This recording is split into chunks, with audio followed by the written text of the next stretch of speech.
Muchísimas personas conviven con un amigo bastante incómodo día a día, con el reflujo. Y los que hemos tenido reflujo sabemos lo doloroso, quema y en qué momento hay que tomar pastillas, sí, pero en qué momento también se necesita cirugía para esto. Hoy estamos con el doctor Warner Ramírez. Bienvenido, doctor. Buenos días, ¿cómo estás? ¿Todo bien? ¿Cuáles son los hábitos y condiciones para que la persona viva con el reflujo? Bueno, es importante recalcar que es diferente el reflujo gastroesofágico que todos conocemos a lo que es la enfermedad por reflujo. Es sumamente distinto porque es normal, de hecho, que los seres humanos tengamos episodios de reflujo, porque a fin de cuentas comemos cosas, tragamos aire, tomamos cosas con gaseosas y tenemos que ventilarlo por algún lado. No obstante, cuando este reflujo del ácido empieza a enfermar al esófago y también a otros órganos como los pulmones, los dientes, boca, senos paranasales, es cuando empezamos a hablar de enfermedad por reflujo gastroesofágico y es donde tenemos que tomar en consideración que nuestros hábitos nos están afectando. ¿En qué influye lo que comemos a tener reflujo, doctor? A ver, al día de hoy, o sea, 10 de marzo del 2022, la evidencia no es tan contundente para decir solamente el café o el chile o la cerveza me producen. Lo que actualmente se recomienda es que yo tengo que evitar los alimentos gatillo.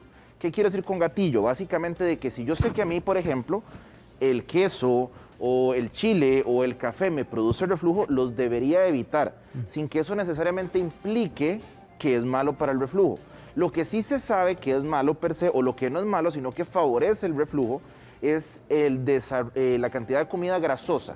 Porque la grasa como tal enlentece el movimiento del estómago y eso favorece que se empose, por así decirlo, el ácido en el estómago y permite que más fácilmente se devuelva la comida. Porque las personas a veces dicen, yo como de todo, pero como un poquito más de chile de la cuenta y ya me dio reflujo. Como te digo, eso es exactamente por los alimentos gatillo. Hay alimentos que son más fáciles, que todos conocemos justamente, pero no hay una evidencia clara o contundente para yo decir, de fijo esto te va a producir, hay que probarlo. Hay gente, por ejemplo, que el té de menta, que claramente reduce de más o menos la forma de protección del esófago, que es como una válvula, reduce el tono de esta válvula y a alguna gente le produce reflujo, y es solamente té de menta. Entonces, depende de cada persona en cuanto a alimentos. Y aquí venimos con otro tema, porque la gente dice, es que comí montones, ¿verdad? Esos atracones que hemos comido y esas cenas, y ¡fum!, va el reflujo para arriba. Y esto es algo que es más bien como muy intuitivo. ¿A qué me refiero con esto? Porque mientras más como, más se va a distender mi estómago y es más fácil que la valvulita de la que estoy hablando, que se llama esfínter esofágico inferior, se abra o se venza la fuerza que tiene esto porque estoy metiéndole muchísimo volumen al estómago y la comida se devuelve. Doctor, lo invito a la pantalla para ver un poquito, porque también dicen que si uno se mueve muy rápido, le tira el reflujo, ¿verdad? Ante movimientos muy bruscos. A ver, tomando en consideración esto que podemos ver acá, que es un esquemita bastante bonito, no es tanto por movimientos bruscos, sino que cuando yo tengo alguna alteración en esta unión que podemos ver el esófago y el estómago, si hay alguna alteración anatómica o tengo lo que llaman una hernia hiatal porque ya nací con eso o por obesidad la desarrollé, pues es más fácil que por el efecto mecánico se me devuelva la comida. Pero eso no es reflujo, eso se llama regurgitación, que es un síntoma asociado al reflujo. Pero cuando los gastroenterólogos hablamos de reflujo, nos referimos a la enfermedad por reflujo, que son lo que estábamos hablando ahora. Pasa mucho que las personas dicen, es que vieras que cuando duermo hacia la izquierda y me acomodo en la cama, siento reflujo, entonces me tengo que dar la vuelta para no sentir nada. ¿Por qué pasa eso? Qué buena pregunta, y es esto. Por la posición en la que tiene nuestro estómago, por esta misma unión que te estoy diciendo en esa valvulita, cuando de hecho yo me recuesto hacia el lado izquierdo, esa válvula como que cae por gravedad y hay como un efecto de mayor cierre, mientras que cuando me recuesto hacia el lado derecho, más bien se pierde este efecto de cierre, y entonces el efecto mecánico favorece el reflujo. Y justamente, de hecho, una de las recomendaciones para personas con enfermedad con reflujo gastroesofágico es que duerman del lado izquierdo. Es una recomendación. Igual, tampoco es como que sea el santo remedio, sí, pero es un factor adyuvante. A veces es mejor prevenir que lamentar. Entonces, después de la última comida de la noche, la gente opta a tomarse el famoso tecito de manzanilla, a tomarse algo para no pasar una mala noche. ¿Hay algo que te pueda ayudar, doctor? La mejor recomendación que yo les puedo dar a nuestros televidentes en estos momentos es que separemos los alimentos 2 horas antes de acostarme. Aplica para desayuno, almuerzo y cena. Y siempre se lo digo a los pacientes, porque a veces piensan que solo cenar y van, desayunan o almuerzan y se tiran al sillón a ver tele. Sí. Y no es eso. Entonces, si yo sé que cené a las 6 de la tarde, puedo empezar a acostarme a partir de las 8 de la noche. Y el pucha. tiempo de más tengo que estar sentado o de pie en una posición que no favorezca el reflujo. Y esta es otra de las recomendaciones que llamamos no farmacológicas, porque mucha gente lo que quiere es, deme una pastilla para que se me quite, deme un antiácido, deme bicarbonato. Y eso es solamente disfrazar el problema. Y usted me abre una puerta muy interesante. La gente come, ya empieza el dolor y se va a la pulpería y se compra uno de estos. ¿Qué tanto apaga esto o qué tanto cura, doctor? A ver, me gusta mucho como lo decís, apaga o cura. Definitivamente no cura, porque ahorita vamos a ver en nuestras imágenes que las complicaciones del reflujo no se curan con estos bicarbonatos, por así decirlo.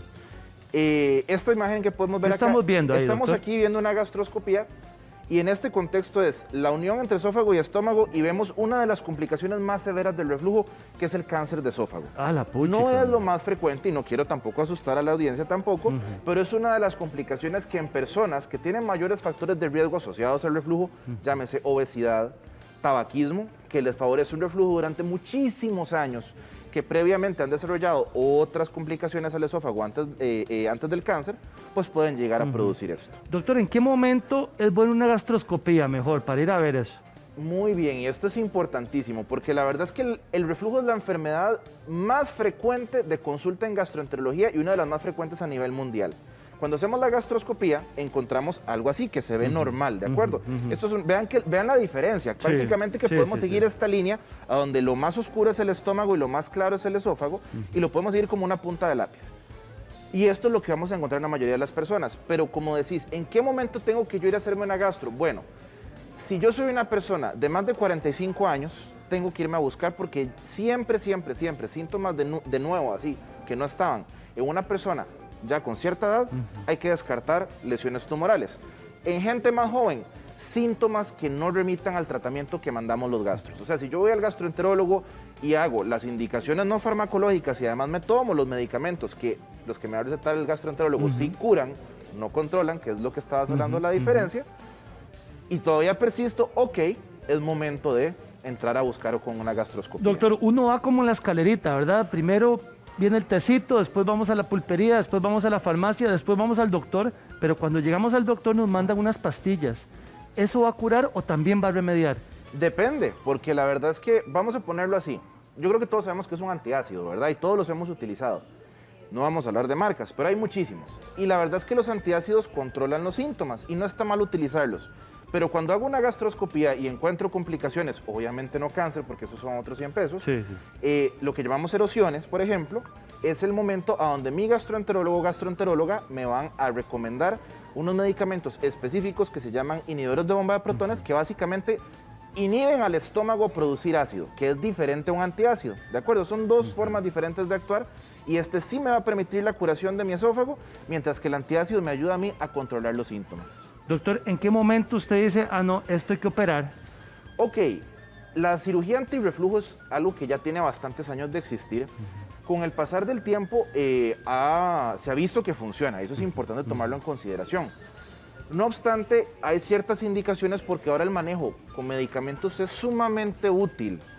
Hay un poco de controversia acerca de usarlo durante mucho tiempo, que ahorita entramos a eso.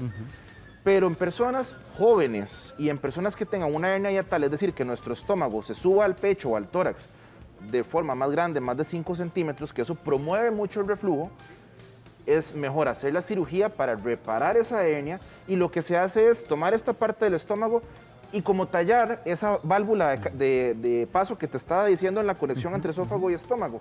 Al tallarlo nos permite controlar ese reflujo. Ahora bien, como todo procedimiento médico tiene su vida útil, no es para siempre, pero por lo menos ganamos unos 10 años en una cirugía bien hecha, sin tratamiento. ¿Es una cirugía, llamémosla sencilla, ambulatoria?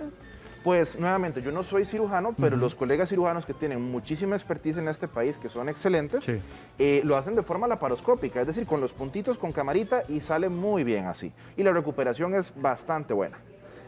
¿El reflujo nos pueden complicar diferentes órganos? A ver, como hablábamos ahora, principalmente la enfermedad por reflujo nos va a afectar el esófago con todas estas complicaciones que te dije. No obstante, hay lo que llamamos síntomas extraesofágicos, principalmente a nivel pulmonar y bronquial, que nuestros compañeros neumólogos ven muy frecuentemente tos crónica o asma refractaria a las bombitas y que no se curan con las bombitas. También pueden hacer complicaciones pulmonares más severas.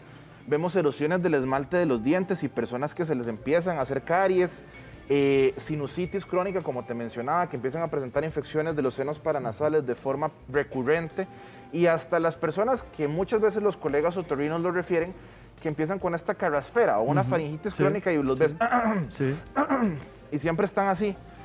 Muchas veces sí es reflujo, pero la única condición, porque tal vez aquí nuestra audiencia puede decir, uy, yo tengo carraspera, es reflujo. No necesariamente.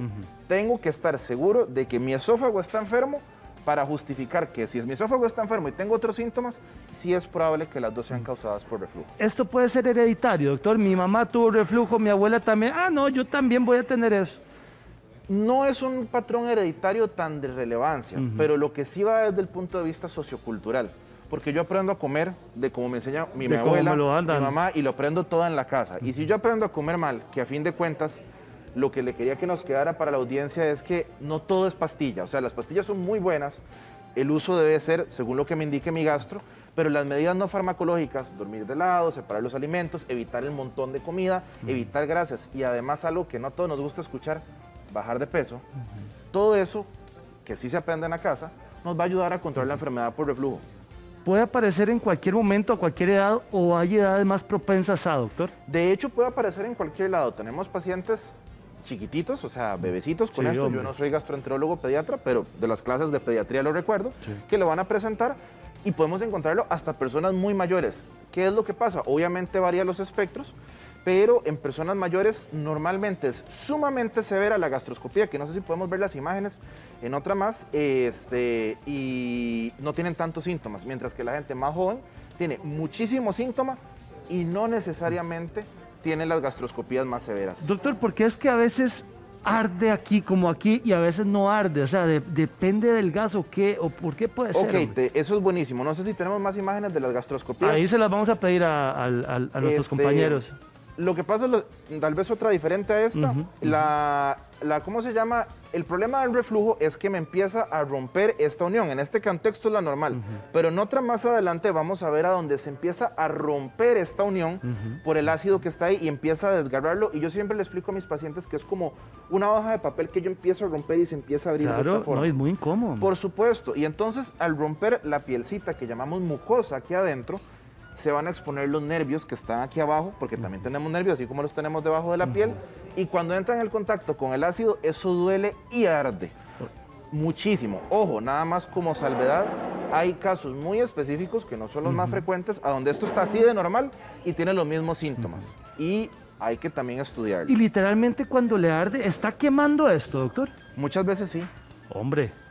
Y eso es donde produce las complicaciones que te decía, que empiezan las erosiones, empiezan los cambios premalignos y puede culminar en el cáncer. Doctor Warner Ramírez, le agradezco mucho. Tema bastante interesante. Muchísimas gracias. Muchas gracias por el espacio. Compañero.